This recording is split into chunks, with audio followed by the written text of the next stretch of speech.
Third graders, back for the wild robot escapes. We're on to chapter 16, titled The Robot's Dream.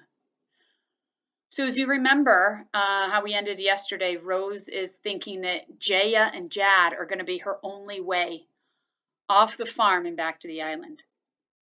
So, chapter 16, The Robot's Dream.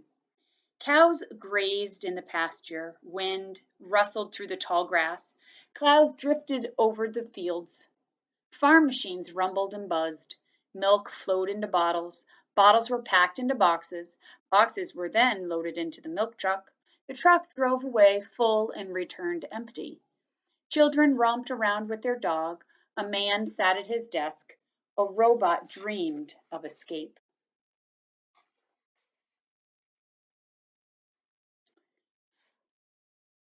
Chapter 17. The Birds.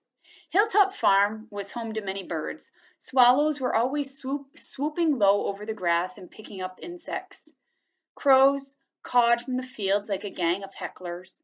At night, owls glided above the countryside, silently searching for a furry little animal to eat.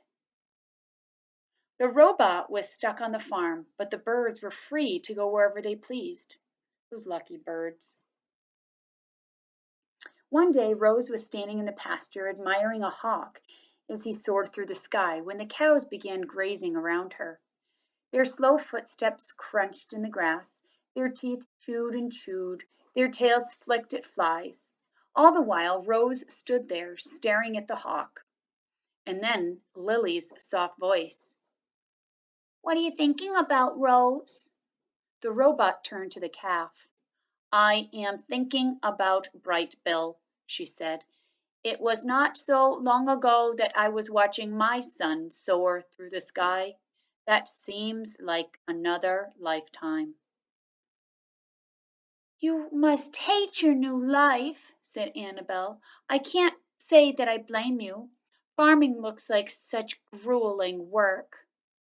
"Actually, I like farming," said Rose. "Somehow it feels right to spend long hours working with machines and tools and crops and animals. But I miss my old life on the island." Tess had a mouthful of dandelions, but that didn't stop her from speaking. "Maybe you should start thinking of this farm as your home. The island is awfully far away. There's a good chance you'll never make it back there." "Don't say that!" cried Lily. "Rose just has to make it home. She needs to be with Bright Bill and her friends," exclaimed Lily. "Tess is right," said Rose. "I may never make it home. If I were a bird like my son, I could fly home all on my own any time I wanted, but I am only a robot." Nobody spoke after that. The cows went back to grazing, and Rose went back to admiring the hawk. Her eyes followed the bird as he soared through the sky, free to go wherever he pleased. Chapter 18. The Entertaining Robot. The children wandered out behind the farm buildings, through the clearing, and over to an old oak tree. It was the same tree their father had climbed when he was a boy. Mr. Sharif's initials were carved into the back at the bottom of a long list of initials. For generations, all of the Sharifs had carved their initials into that tree, going back to the ancestors who'd built that farm. Someday the children would add their initials to the list. Beneath the leafy branches was a scattering of acorns. Jad cleared a spot for himself, sat down, and pulled a small computer from his pocket, while Jaya climbed above. The siblings spent the afternoon there, lazing around the tree until the robot marched past carrying the big, heavy toolbox. "What you doing, Rose?" called Jad. The robot stopped. "The drone has crash landed again," she said. "I am going to fix it again." "Do you need any help?" "I do not need any help." "I'm bored," said Jaya, her legs dangling above her brother's head. Can you do something fun, Rose? The robot put down her toolbox and said, "What would you like me to do?" "I don't know," said Jaya, thinking hard. "Can you do a backflip?" "Yes, I can do a backflip." A grin spread across the girl's face. "Rose, I order you to do a backflip," she said. At that Rose crouched, and then she leaped into the air, flipped backwards, and gently landed on her feet. A perfect backflip. Jad put his computer away. Jaya jumped down from her branches. The children were impressed. "What else can you do?" said Jad. "Can you juggle?" "Yes, I can juggle." "I order you to juggle. Juggle some acorns." Rose walked up to the tree, picked up 3 large acorns from the ground, and began juggling them in perfect rhythm. Jaya studied the robot's movements and then began tossing acorns into the air as well. The first one went a little too high, the next one went a little too far, and soon they were all tumbling back into the grass. "Do you know any jokes?" said Jad. "Why did the chicken cross the road?" "Aw, never mind." Jad scratched his head. "Can you tell us a story?" "What kind of story would you like to hear?" "A robot story," said Jad. "An animal story," said Jaya. "How about a robot and animal story?" said Rose. The children smiled at each other.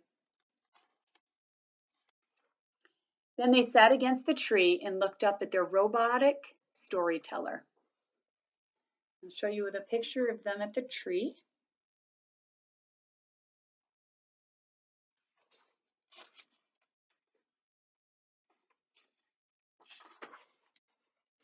"Once upon a time there was a robot who lived alone on an island," Rose began. "She spent her time wandering across mountains and forests and meadows, and then something terrible happened. Rocks fell and the robot tumbled off a cliff.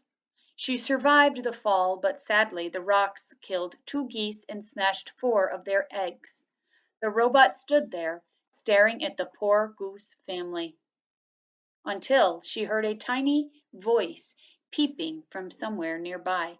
She followed the peeping voice and discovered a perfect goose egg sunk in the dirt. The robot carefully picked up the egg and carried it away. And when the gosling hatched from its shell, the first thing he saw was the robot looking at him. "Mama, Mama," he peeped. The gosling thought the robot was his mother, and from that day on she was. The robot adopted the gosling as her son, and together they made funny, little, happy family. The end.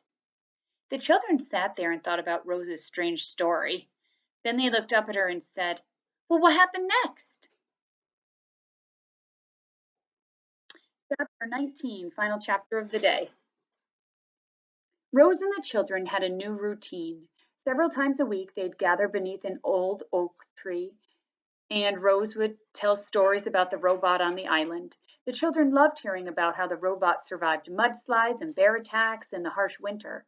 They loved hearing how she befriended the island animals, but the stories they loved most were about the robot and her son, the goose.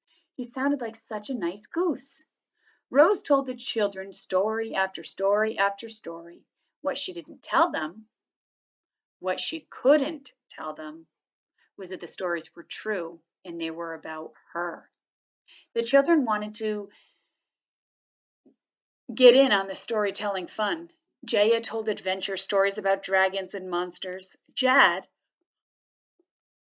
told silly stories about aliens and outer space.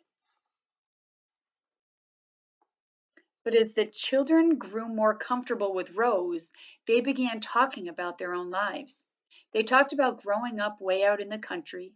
They talked about their schoolmates and their friends and their family. They talked about how their parents used to work together around the farm and how perfect everything was before the accident. In an instant, their lives were upended. Their mother was gone and their father was injured. Mr. Sharif tried to keep the farm going by himself, but there was so much to do, and he was so weak now. The farm machines powered along, doing their jobs as usual, but they needed to be maintained and monitored. Eventually, the machines started breaking down, and the farm started falling to pieces. The children wondered if life would ever feel normal again. "That's why we got you, Rose," said the girl. "We needed you to save this place." "And that's exactly what you're doing," said the boy with a big smile. And we'll end there. Next chapter is chapter 20.